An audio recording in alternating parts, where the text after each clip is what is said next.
โอ้ឆ្ងាញ់ណាស់បងប្អូននេះត្រីកំភ្លៀងប្រហុកត្រីកំភ្លៀងឆ្ងាញ់ណាស់នេះ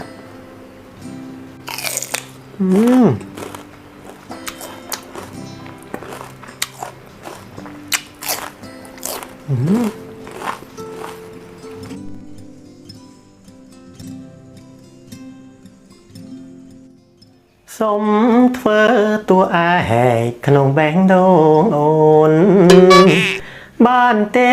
មានស្ងួនបើអូននាងនៅទំនេរបើមានគូហើយចុងភៅបងមិនហ៊ានទេបើសិនអូននៅទំនេរបងសូមជាតួ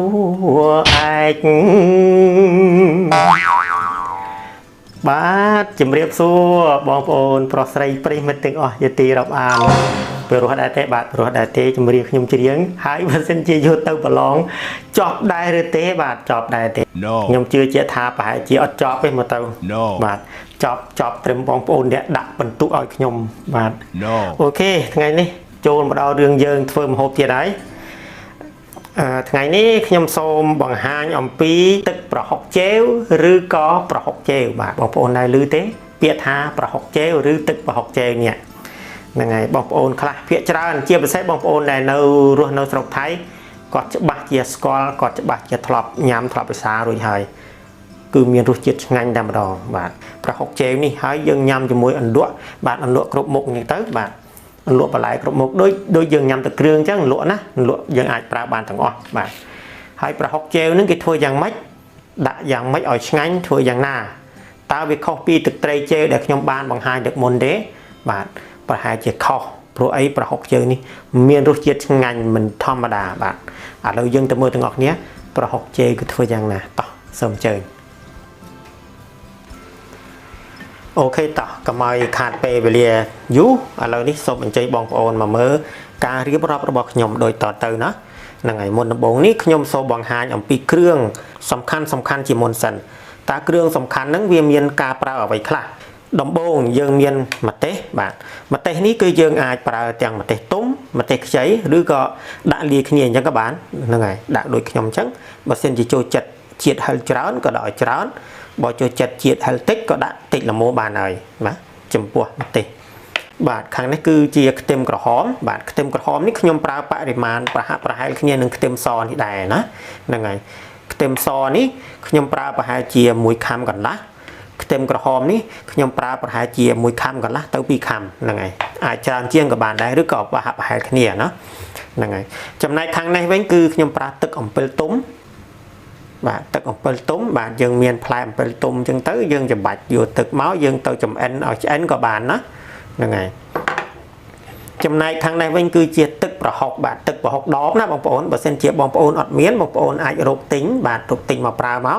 បាទទឹកប្រហុកដបឬក៏យើងអាចស្ងោរទឹកប្រហុកយើងដាក់ក៏បានទឹកប្រហុករបៀបថៃក៏ប្រើបានដូចគ្នាណាហ្នឹងហើយអូខេផ្លិចខាងនេះបងប្អូនបាទខាងនេះគឺជាប្រហុកបាទប្រហុកត្រីកំភ្លៀងបាទចំពោះប្រហុកត្រីកំភ្លៀងនេះវិញគឺខ្ញុំប្រើទម្ងន់3ខាំបាទ3ខាំ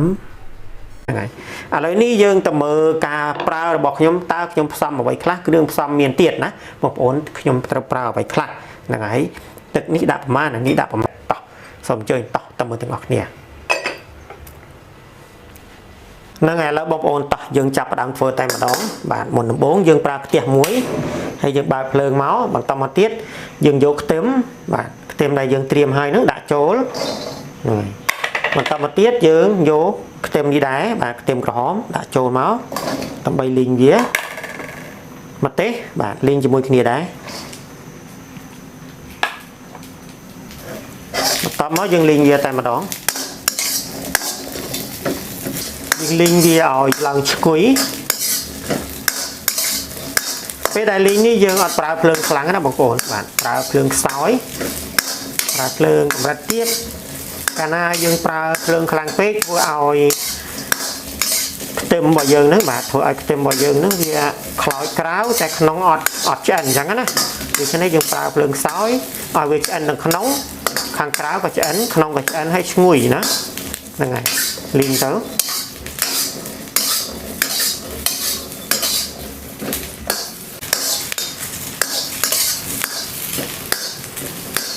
nó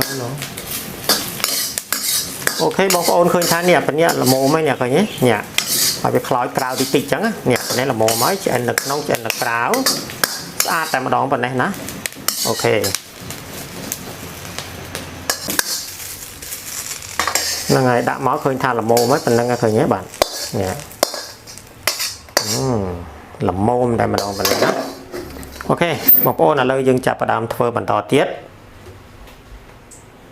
nhom vô mặt té prom từng từng pi mục ní bạn từng xó từng cái hòm ní để bàn linh cho mùi kia ní đã cho nóng tơ bà bạn đã cho nóng tơ bà là hai máu bạn lấy ní bong ôn đó bạn bong ôn bọc vía máu bạn thôi cả bọc vía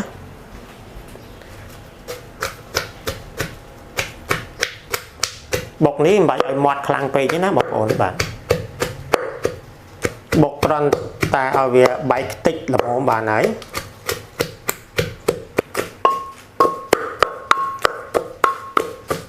nè ok bóng ôn nha con này là mô mày nè bạch ở mặt chiêng nâng pê vậy ở viên đâu nè coi nhé phần nâng là mô nè bóng ôn mở bạn nè thấy nhé mạch mặt chiêng nâng pê vậy phần này là mô đừng ngặt ngay mong hay ngui nè nó pê nó ngui vậy nè nâng này ok à lâu ní dương chạp đàm á chạp đàm vô bà học bỏ dương máu bà học tây cầm phiến cái này nhóm bà học tràn đã trôn máu là ngày ok đã vào học trồn hơi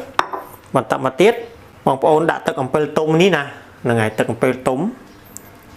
nhóm đã buôn sạp ría muối phí bấy buồn là ngày đã mà đã pram các bạn này là ngày và thà cho chất chú đã trao nó tại nhóm đã phần nâng là mốm là ngày đã tự cầm pel tôm hơi nhưng đã nè đã bị chênh máu nhưng chưa chia thả bóng ổn biết sao bị chênh mày đấy bạn là đã bị chênh máu tạm trong nòng trong nồi chất đã trôi máu ok đã bị chênh hết đã score của hóm pra score so các bạn đấy nè là ngày anh ấy nhưng pra score của hóm score nào dừng nữa là ngày score mày đã tràn về đã là môn nhóm đã hai chia cả là sạp liệp bài là ngày đã trôi máu là ngày tới dân nhung việc có mấy bọc khăn phê tròn lại ní nhung gì máu nhung là môn máu nữa là mồm đó ôi bị chê ôi score nó bị trô sọc sai màu hay mấy bọc kháng này rồi nhung về nhăng mọ là ngày nhung trong máu